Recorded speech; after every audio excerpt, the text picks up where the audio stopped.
Bom dia a todos, que a paz do nosso Senhor e Salvador Jesus Cristo esteja com você, meu irmão e minha irmã. A mensagem de hoje tem como tema o impedimento, a resposta das nossas orações.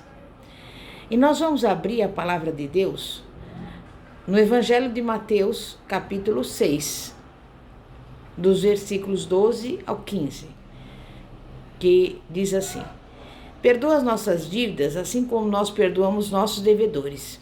E não nos deixeis cair em tentação, mas livra-nos do mal, porque esse é o reino, o poder e a glória para sempre. Amém.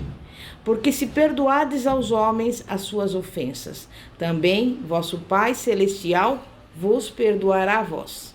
Se, porém, não perdoardes aos homens, tampouco vosso Pai perdoará as vossas ofensas. Meu irmão e minha irmã, nós vemos que o perdão é que libera o recebimento das nossas bênçãos.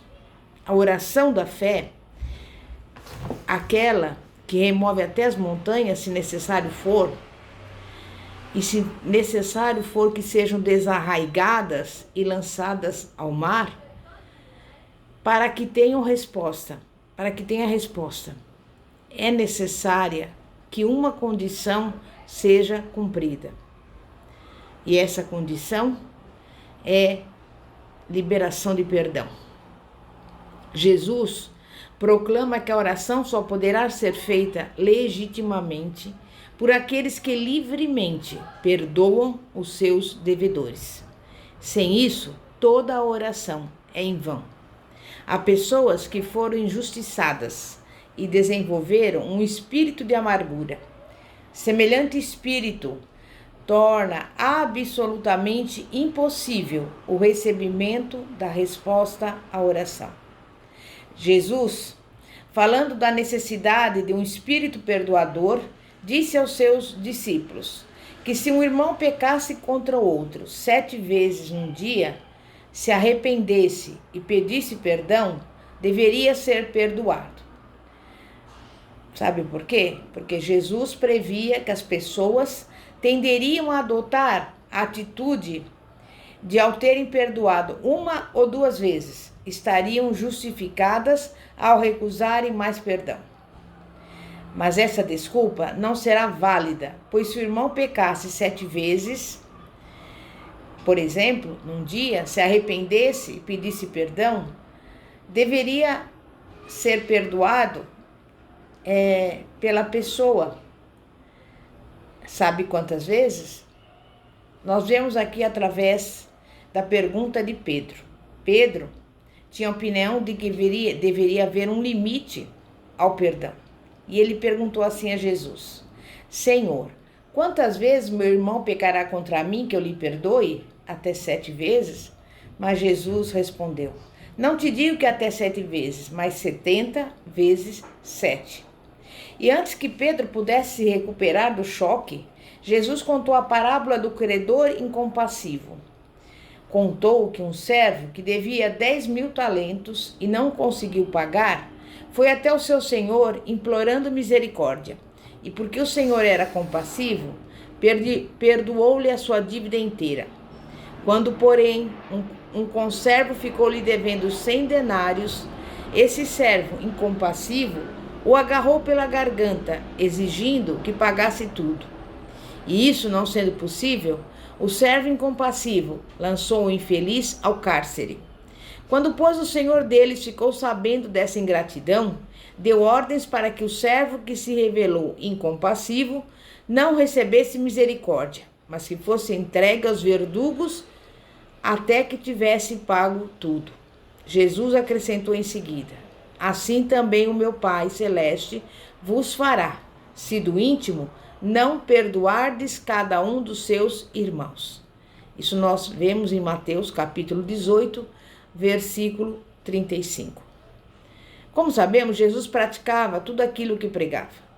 E depois de tanto sofrimento, após suportar a zombaria da multidão, de receber a coroa de espinhos e de ser pregado na cruz, para sofrer horas de agonia, ele ainda pôde levantar os olhos ao seu Pai Celestial e orar em prol dos seus inimigos, dizendo: Pai, perdoa-lhes porque não sabem o que fazem. Lucas 23, versículo 24.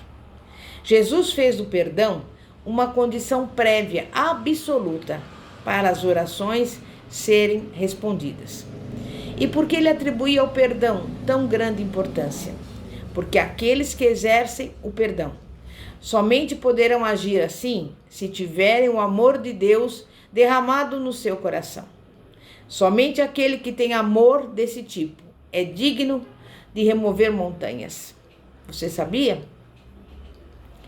E conforme disse o apóstolo Paulo, 1 Coríntios 13, 2, nós vemos que está escrito: ainda que eu tenha tamanha fé, ao ponto de transportar montes, se não tiver amor, nada serei.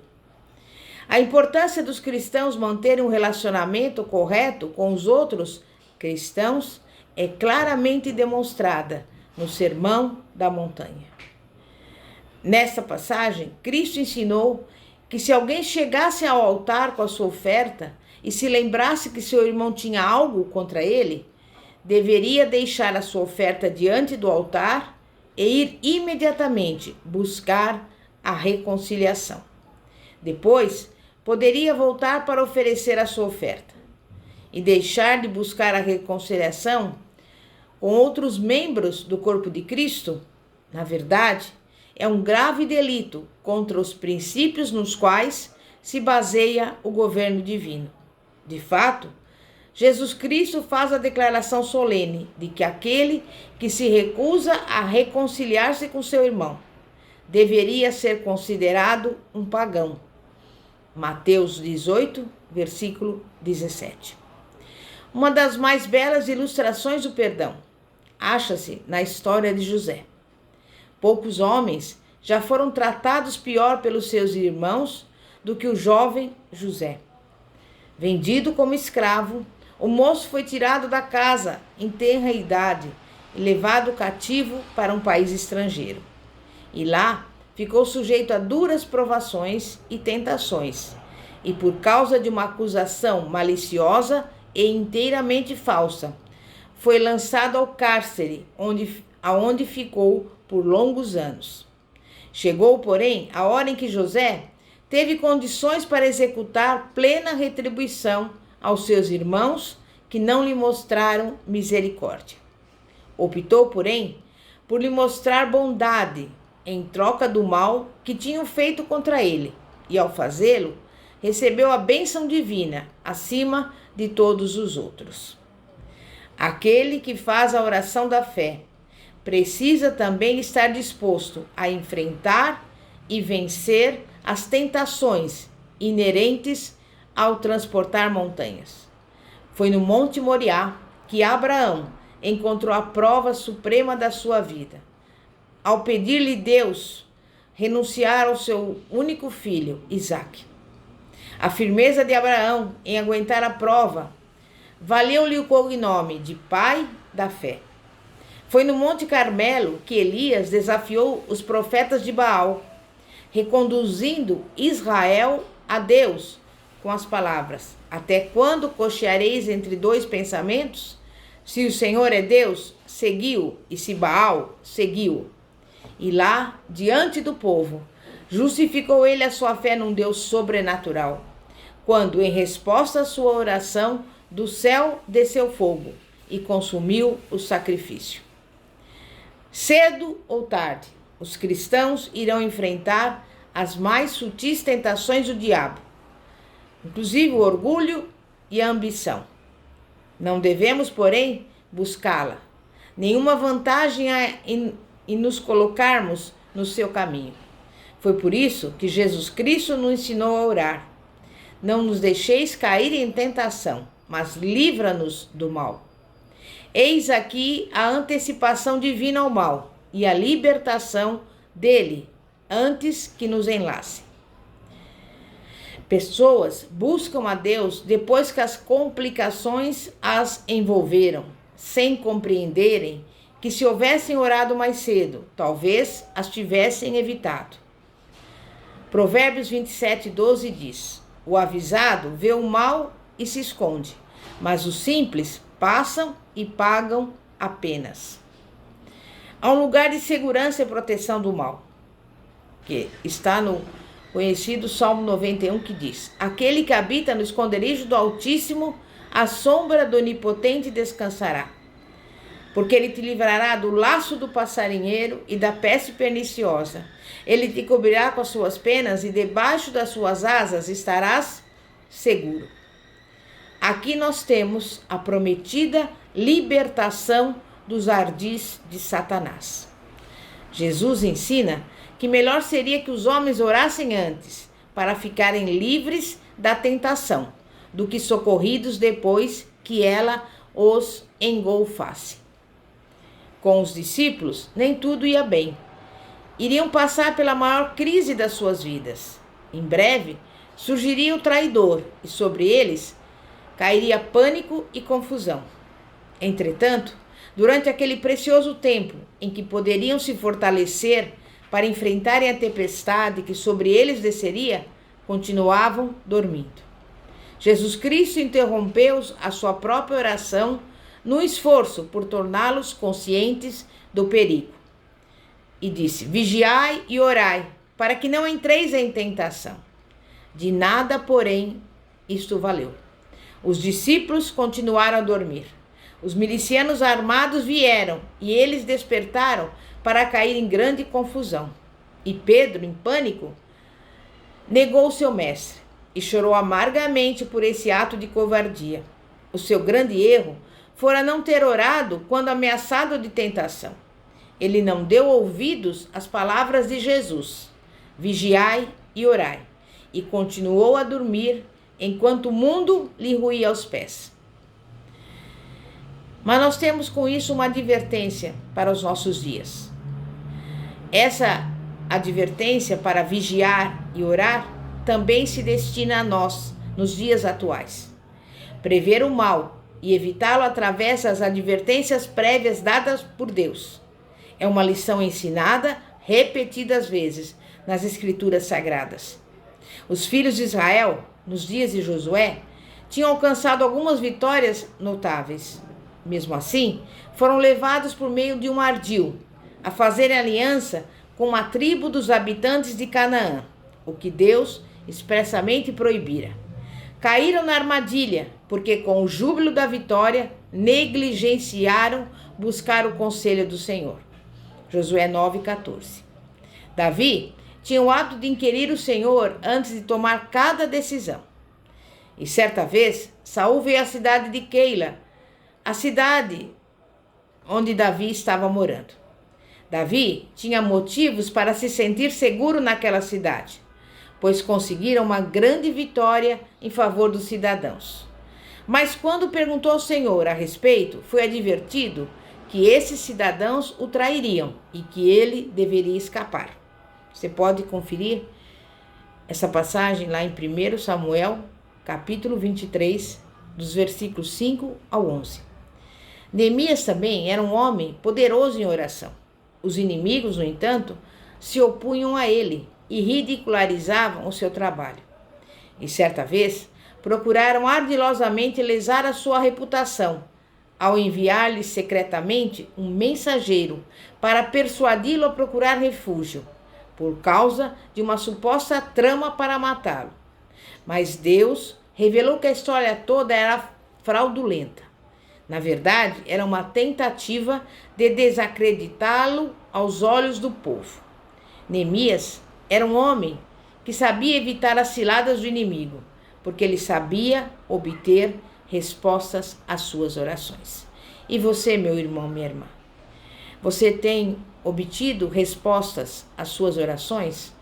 Você tem vigiado, você tem orado, enfim, você tem se desviado do mal? Nós vamos aqui fazer uma oração para que esses fatores que impedem a resposta às nossas orações não venham recair sobre as nossas vidas, mas que nós temos que estar alertas, atentos e temos que tomar sempre uma atitude. A primeira atitude, como nós falamos aqui no início, é o perdão. Se você tem algo contra alguém, perdoe seu irmão. Ainda que você tenha sofrido uma injustiça, mas o perdão vai liberar as bênçãos para a sua vida.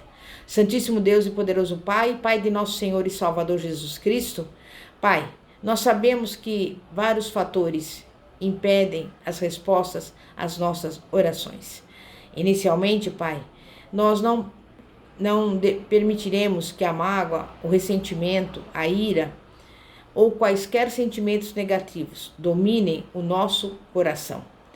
E por isso, neste momento, aqui diante de Ti, Pai, nós liberamos o perdão para aqueles que nos maltrataram, para aqueles que nos injustiçaram, para aqueles que nos ofenderam. Porque a Tua palavra também diz que se nós confessarmos os nossos pecados, o Senhor é fiel e justo para perdoar os pecados e nos purificar de toda injustiça. Entregamos a Ti, Pai, a vida nossa, da nossa família e até dos nossos aniversários, porque a Sua palavra diz para nós amarmos os nossos inimigos e orarmos por aqueles que nos perseguem. Então, nós abençoamos os nossos adversários e neste momento também que nós venhamos ter sabedoria do céu para não cair em tentação. Nós vamos ficar alertas, vamos vigiar, vamos orar e vamos apresentar a Ti, Pai, tudo aquilo que se apresenta diante de nós, para tomarmos a decisão correta. Não vamos nos precipitar, nem vamos cair na armadilha do inimigo, mas nós vamos viver a Tua palavra. Nós vamos fazer isso para que venhamos receber as promessas. Por isso, nesse dia de hoje, eu Te louvo e Te agradeço, crendo e confiando nas respostas às nossas orações. E pelos olhos da fé, eu já recebo na minha vida e tenho certeza que todos que estão nos acompanhando também já tomam posse pela fé das suas vitórias, dos seus milagres, em nome de Jesus. Amém e graças a Deus. Glória a Deus. Meu irmão, minha irmã, eu te convido se você gostou dessa mensagem, a deixar o seu like nesse canal do YouTube, Igreja Poder de Cristo. E tenha certeza que o Senhor irá fazer um grande mover na sua vida. Bispa Fátima, da Igreja Evangélica Apostólica Poder de Cristo, situada na Avenida Ouro Fino, 2212, Bosque dos Eucaliptos. Desde já, eu te louvo e te agradeço, Senhor. Muito obrigada. Amém e graças a Deus. Que a paz de nosso Senhor e Salvador esteja contigo. Amém. Glória a Deus.